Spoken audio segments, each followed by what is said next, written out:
অনেক বছর আগে একটা ছোট গ্রামে দুটো লোক দুজনের খুব ভালো পড়শি ছিল।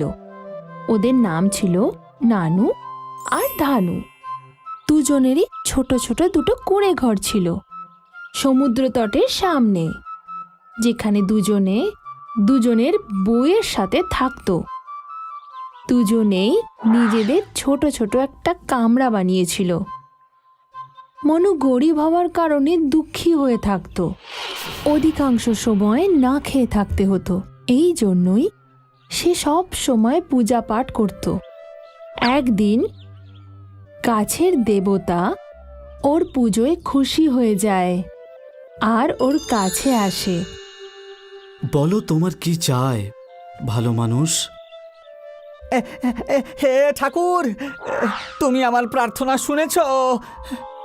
তুমি খুব সৎ মানুষ, কিন্তু এবার তাড়াতাড়ি বলো তুমি কি চাও। আমি খুব ধনী হতে চাই ঠাকুর, খুব ধনী। তথাস্তু। সত্যি করে? কিন্তু মনে রেখো, খুব সহজে ধনী হওয়া যায় না। আর আমি তোমাকে বলবো না যে তুমি কিভাবে ধনী হয়ে উঠবে। তোমাকে নিজেকেই খুঁজে নিতে হবে। ঠিক আছে ঠাকুর, আপনাকে অনেক অনেক ধন্যবাদ ঠাকুর।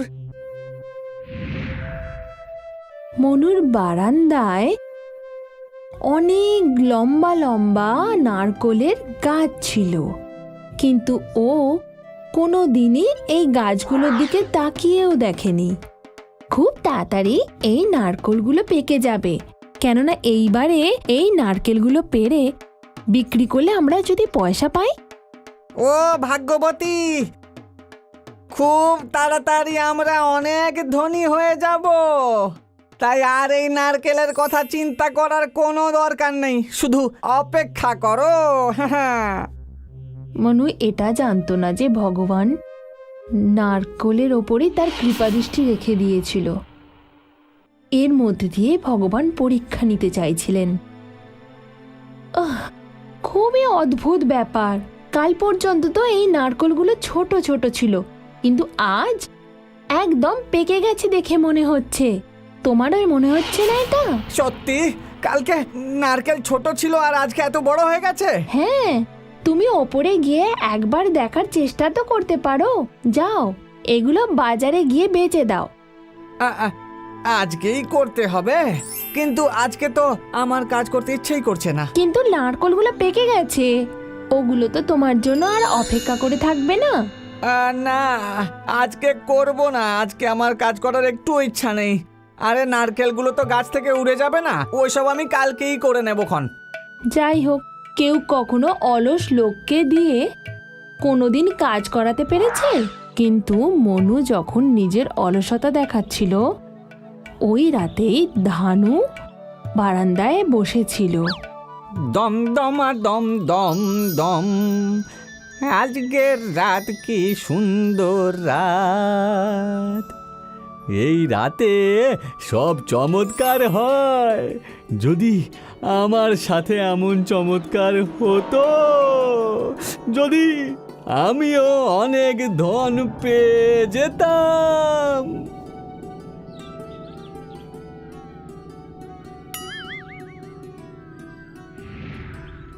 এটা কি কি এ তো নারকেল, এত বড় বড়। এতে তো অনেক অনেক মিষ্টি মিষ্টি জল হবে। বাহ বাহ বাহ বাহ বাহ বাহ। দুটো নারকেল, তাও আবার আমার বারান্দাতেই এসে পড়েছে। বাহ, এবার তো এই দুটোই আমার, আর মানু তো জানতেও পারবে না। তুমি আমার জন্য কি এনেছো? নারকেল? হ্যাঁ গো গিন্নি, এই দুটো নারকেলই মানুর গাছ থেকে পড়েছে আর আমাদের বারান্দাতে এসে পড়েছে, বুঝলে? তো আমাদের এটা বলা উচিত হবে না? কেন? যেটা আমাদের জায়গায় এসে পড়েছে সেটা আমাদের। যাও, এই দুটোকে গিয়ে ভেঙে আনো, যাও। আমি মিষ্টি মিষ্টি জল খাওয়ার জন্য অপেক্ষায় রয়েছি একেবারে। ও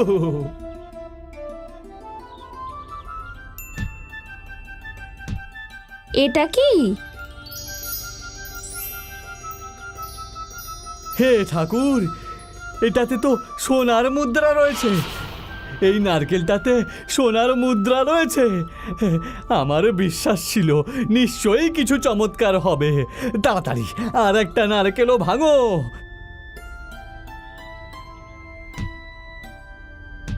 দুটো নারকেলে দুটো সোনার মুদ্রা। আমি তো ভাগ্যবান হয়ে গেলাম। আমি ঠিক জানি ওই নারকেল গাছের সব নারকেলে সোনার মুদ্রা রয়েছে। একটু ভেবে তো দেখো, আমরা যদি সব পয়সা পেয়ে যাই তাহলে তো আমরা বড়লোক হয়ে যাব। এবার শুধু দেখতে থাকো গিন্নি, ওই মানু কখনো টেরটিও পাবে না যে এই নারকেলগুলোতে কি আছে। এবার তোমার চালাক স্বামীর চালাকি দেখো, বুঝলে? আরে মানু, কি সুন্দর সকাল বল, তাই না? হ্যাঁ, তা তো বটে। মনে হচ্ছে তোমার নারকেলগুলো বড় হয়ে গেছে। এবার কি তুমি এগুলো কাটবে নাকি? হ্যাঁ, জানি না, এখন আমার কাজ করার কোনো ইচ্ছাই নেই। ধানু ভাই, আমার তো কখনোই লাগে না ও কোনোদিন এই নারকেলগুলো পারতে পারবে। তুমি তো জানোই আমার স্বামী কতখানি অলস ধরনের মানুষ। চিন্তা করো না, সবাই এত লম্বা নারকেল গাছে উঠে নারকেল পারতে পারে না গিন্নিমা। মনে হয় ও ভয় পায়। যদি তুমি চাও তাহলে আমি ওই নারকেলগুলো পেরে আনতে পারি। হ্যাঁ, তাহলে যদি তুমি চাও তাহলে আমি নারকেলগুলো বাজারে গিয়ে বিক্রি করেও আসতে পারি, আর বিক্রি করে টাকাগুলো তোমায় দিয়ে দেব। কে, তুমি কি সেটা করবে? হ্যাঁ, নিশ্চয়ই, এতে আর তেমন কোনো সমস্যা নেই। আর যদি তুমি চাও তাহলে আমি এই গাছটাও কিনে নিতে পারি। তা তুমি এত কি ভাবছো বলো তো মানু? আমি তোমার সব সমস্যা মিটিয়ে দেব, আর তুমি তোমার টাকাও পেয়ে যাবে। না না ভাই, গাছটা আমি বিক্রি করব না, মাফ করো। আমার ঠাকুরদা ওই গাছটা লাগিয়েছিল, তুমি তো জানোই। আচ্ছা ঠিক আছে, কিন্তু এই নারকেলগুলো তুমি আর কাউকে বেচবে না, ঠিক আছে? এইটুকু তো আমার জন্য করতেই পারো। ঠিক আছে, নারকেলগুলো তোমাকেই দেব, প্রতিজ্ঞা করছি। চলো হাত মিলাই। এইভাবে ধানু আর তার বউ অলস মানুষকে লুটতে থাকে। ধানু গাছে উঠে নারকেল পেড়ে আনতো আর বাজারে গিয়ে বিক্রি করার নাটক করত, কিন্তু আসলে ও নারকেলগুলো নিজের বাড়িতে নিয়ে আসতো আর সত্যি করে প্রত্যেকটা নারকেল থেকে একটা করে সোনার মুদ্রা পেত। আর এইভাবেই ধানু আর তার পরিবার মানুকে বোকা বানিয়ে ধনী হতে লাগলো। ওই জাদুর নারকেল গাছটা নারকেল দিতে থাকলো আর ধানু সেগুলো বেচতে থাকলো। এইভাবে ধানুর বাড়ি বড় হতে লাগলো, আর এইভাবে খুব তাড়াতাড়ি সে গ্রামের সব থেকে ধনী ব্যক্তি হয়ে গেল। আর অন্যদিকে মানু, যে কিছুই বুঝতে পারছিল না, শুধুমাত্র কিছু টাকার বিনিময়ে ধানুকে নারকেল বিক্রি করে যাচ্ছিল। কিন্তু মানুর বউ খুব বুদ্ধিমতী ছিল। একদিন ধানু আর তার বউ কিভাবে এত ধনী হয়ে যাচ্ছে কিছুই বুঝতে পারছি না। ওরা কি টাকার গাছ পেয়েছে নাকি? অনেক কষ্ট করে হয়তো। ছাড়ো, অন্যদের উন্নতিতে নিজেদের হিংসা করতে নেই, বুঝেছো গিন্নি? আরে আমি হিংসা করছি না গো, কিন্তু কোন কাজটা? ওরা কোনো কাজই করে না যে আমাদের নারকেলগুলো বিক্রি করা ছাড়া। আর সত্যি করেই ওরা এখন অনেক ধনী হয়ে গেছে, তাহলে আমাদের নারকেল বিক্রি করার ওদের দরকার কি? কিন্তু এটা তো ভালো কথা, তাই না? কি বলো? আমার তো মনে হচ্ছে কিছু একটা ব্যাপার আছে। ওরা যেদিন থেকে আমাদের নারকেল বিক্রি করা শুরু করেছে না, তখন থেকেই ধনী হতে শুরু করেছে। তুমি নিজের অলসতা ছাড়ো আর ব্যাপারটা গিয়ে দেখো তো মনু। একবার একটা কথা তোমার মাথায় ঢুকে গেলে ঠাকুর এসেও সেটাকে সরাতে পারবে না। ঠিক আছে, তাহলে আজকে রাতে আমি গিয়ে দেখব। ওরা দুজনে ওখানে আছে, চলো গিয়ে দেখি কি করছে? আমার খুব অদ্ভুত লাগছে, বুঝলে? চুপ করো। শোনো, আমার মনে হয় এবার আমাদের একটা বড় বাড়ি নিতে হবে, এই গ্রাম থেকে বেরিয়ে শহরের কাছাকাছি। আরে কিনে নেব, শুধু একটু অপেক্ষা করো গিন্নি। আগে যাও, গিয়ে নারকেলগুলো নিয়ে এসো, যাও। একবার দেখি যে আমরা আজকে কত উপার্জন করলাম গিন্নি। ঠিক আছে, তুমি দেখেছো আমাদের নারকলের মধ্যে সোনার মুদ্রা আছে? তাই তো আমি ভাবছি ওরা এত তাড়াতাড়ি বড় লোক হয়ে গেল কি করে। সত্যি তো? তাহলে তো এই নারকেলগুলো সব আমাদের। আমি এখনই যাচ্ছি ওদেরকে বলতে। ধানু, বিশ্বাসঘাতক, তাহলে এই করে তুই ধনী হয়েছিস, আমার নারকেল থেকে সোনা চুরি করে? আমি তো কিছুই বুঝতে পারছি না যে তুই কি বলছিস। আমি সব দেখে নিয়েছি, মিথ্যে কথা বলিস না। তোমার সব সম্পত্তি আমার। বিশ্বাসঘাতক কোথাকার।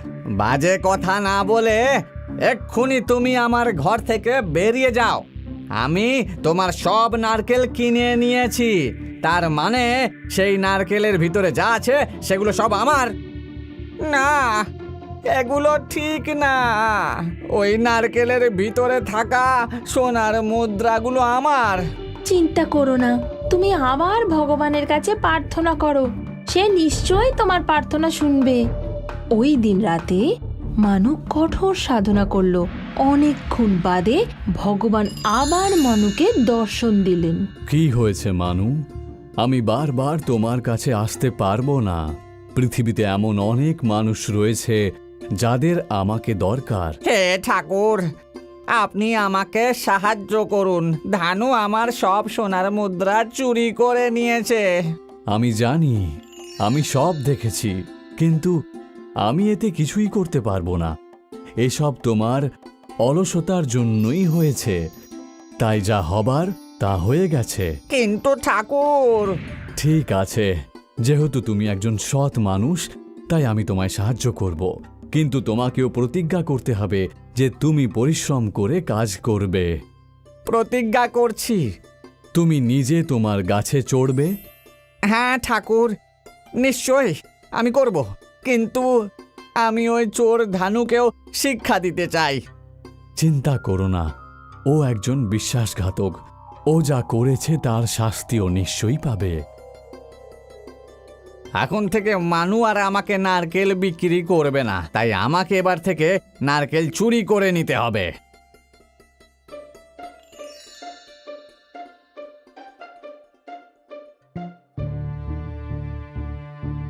গিন্নি, তাড়াতাড়ি করো, আমি নারকেল নিয়ে এসেছি। তাড়াতাড়ি করে এগুলো ভাঙো। এদিকে নিয়ে এসো।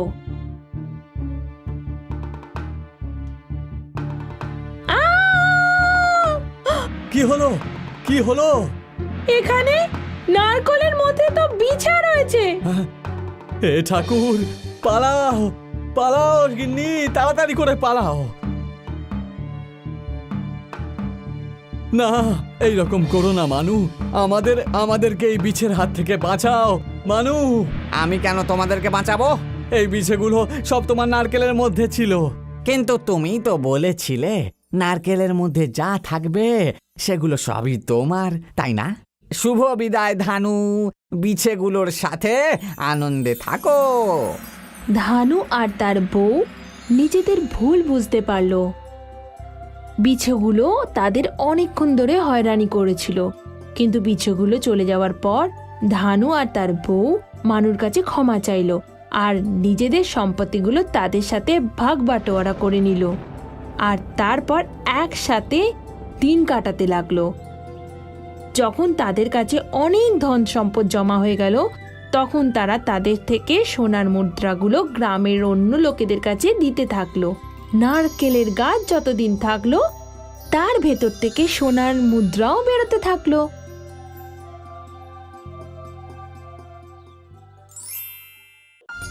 নরেন্দ্র দিল্লিতে ট্যাক্সি চালাতো। ও প্রত্যেক দিন নতুন দিল্লির স্টেশনে দাঁড়িয়ে পড়তো আর স্টেশন থেকে বেরিয়ে আসা যাত্রীদেরকে জিজ্ঞাসা করত যে ওরা কোথায় যেতে চায়। কোথায় যাবেন আঙ্কেল? আরে আঙ্কেল হবে তোমার বাবা, আমাকে ভাই সাহেব বলো। আচ্ছা ভাই সাহেব, আপনি কোথায় যাবেন তাহলে? ঝান্ডেবালাতে যাব আমি, হনুমানজির দর্শন করতে চাই। আমি আপনাকে দর্শন করিয়ে দেব, চলুন না ট্যাক্সিতে বসুন তাহলে। নরেন্দ্রের রোজানা এই ধরনের লোকেদের সাথে পালা পড়ত। নরেন্দ্র সব কিছুই সহ্য করত। নরেন্দ্রের চেষ্টা থাকতো যে রাত্রিবেলা 9টা পর্যন্ত ও বাড়ি পৌঁছে যায়। আরে এসে গেছো তুমি? না, আমি আসিনি, আমার ভূত এসেছে।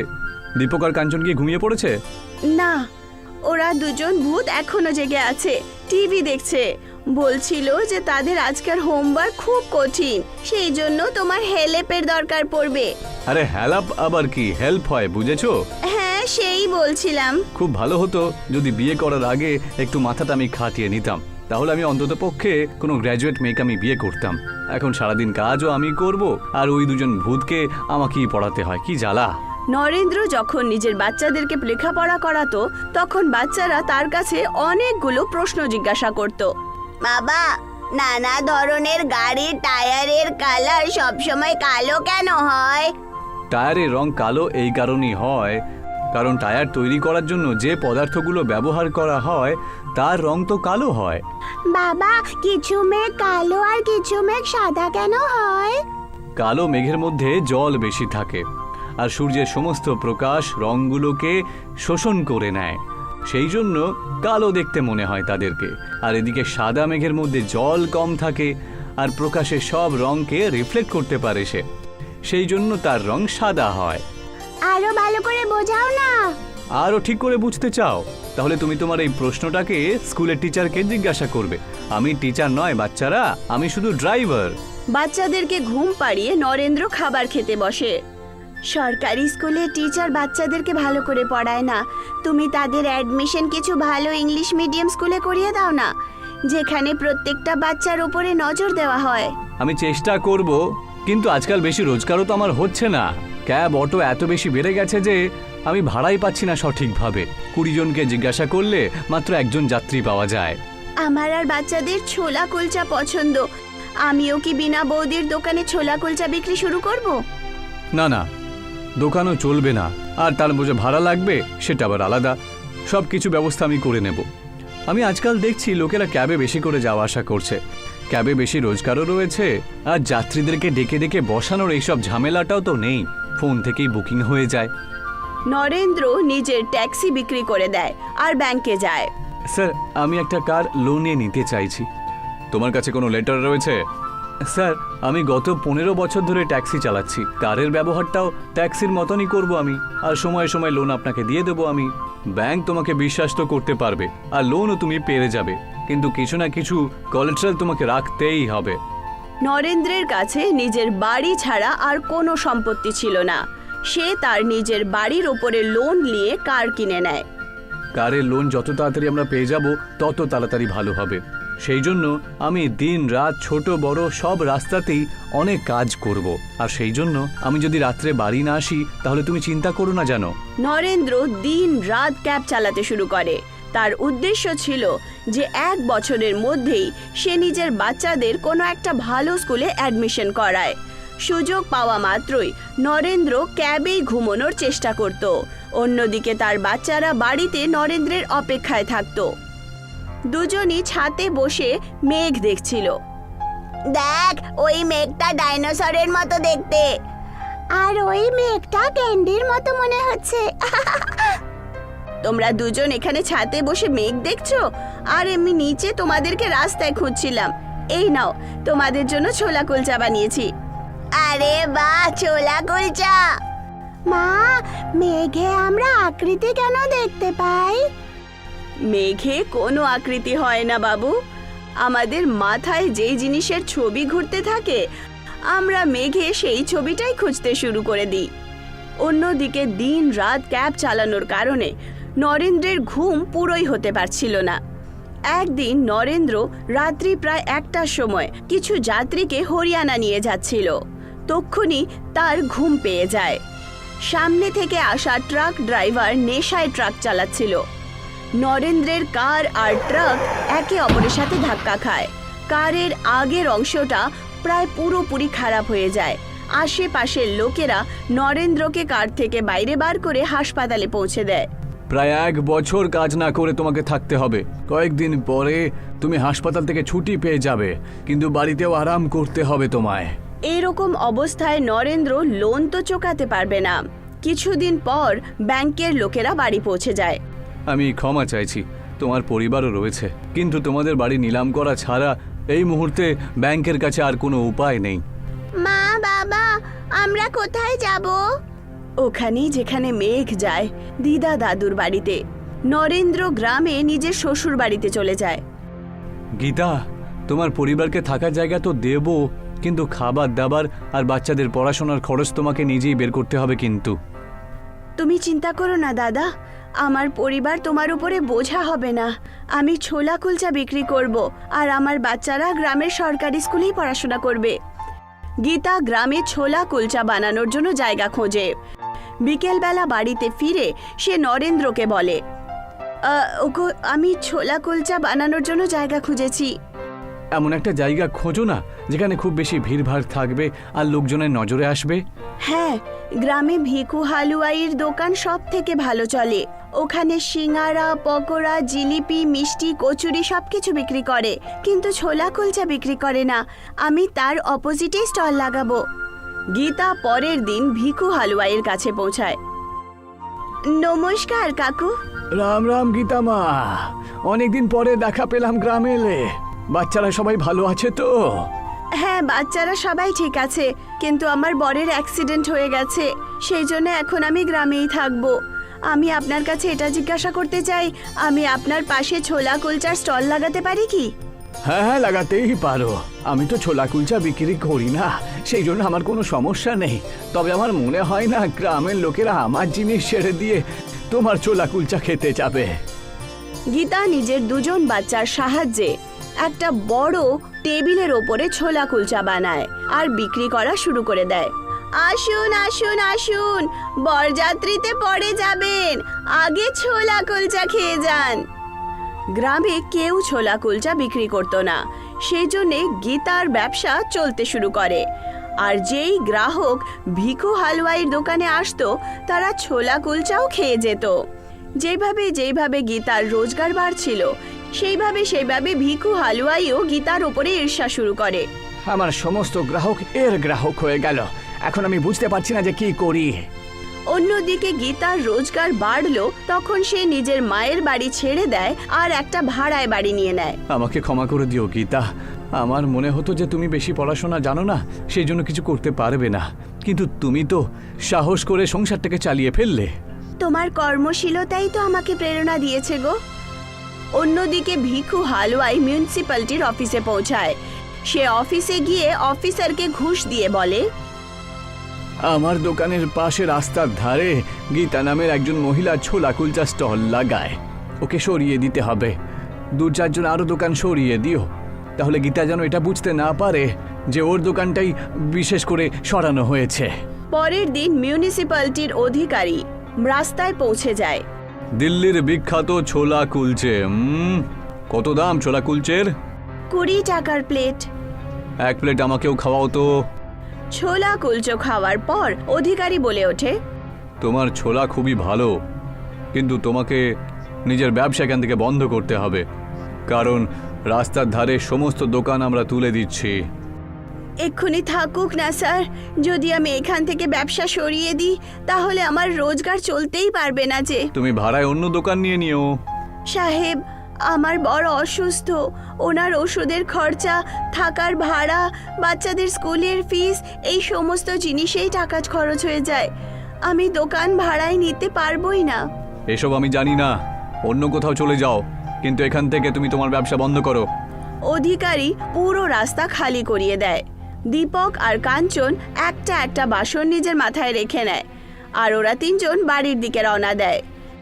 দীপক আর কাঞ্চন কখনো নিজের মাকে কাঁদতে দেখেনি, কিন্তু আজ গীতার চোখে জল ছিল। রোদে হাঁটতে হাঁটতে গীতা অজ্ঞান হয়ে পড়ে যায়। তার বাচ্চারা কাঁদতে শুরু করে। পাশেই গণেশ ভগবানের মন্দির ছিল।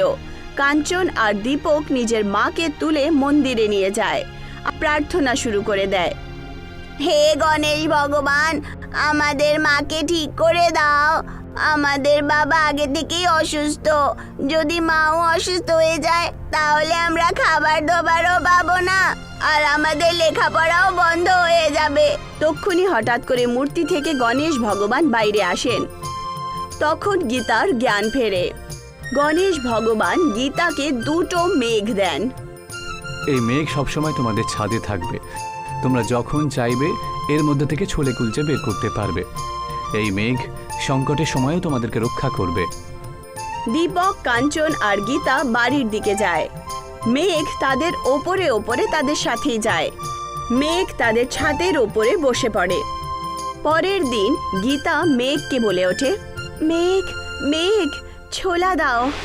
মেঘ থেকে ছোলা বেরিয়ে আসে আর বাসন ভরে যায়। তারপর গীতা দ্বিতীয় মেঘকে বলে, মেঘ মেঘ কুলচা দাও। মেঘ থেকে কুলচা বেরিয়ে আসে আর আবার বাসন ভরে যায়।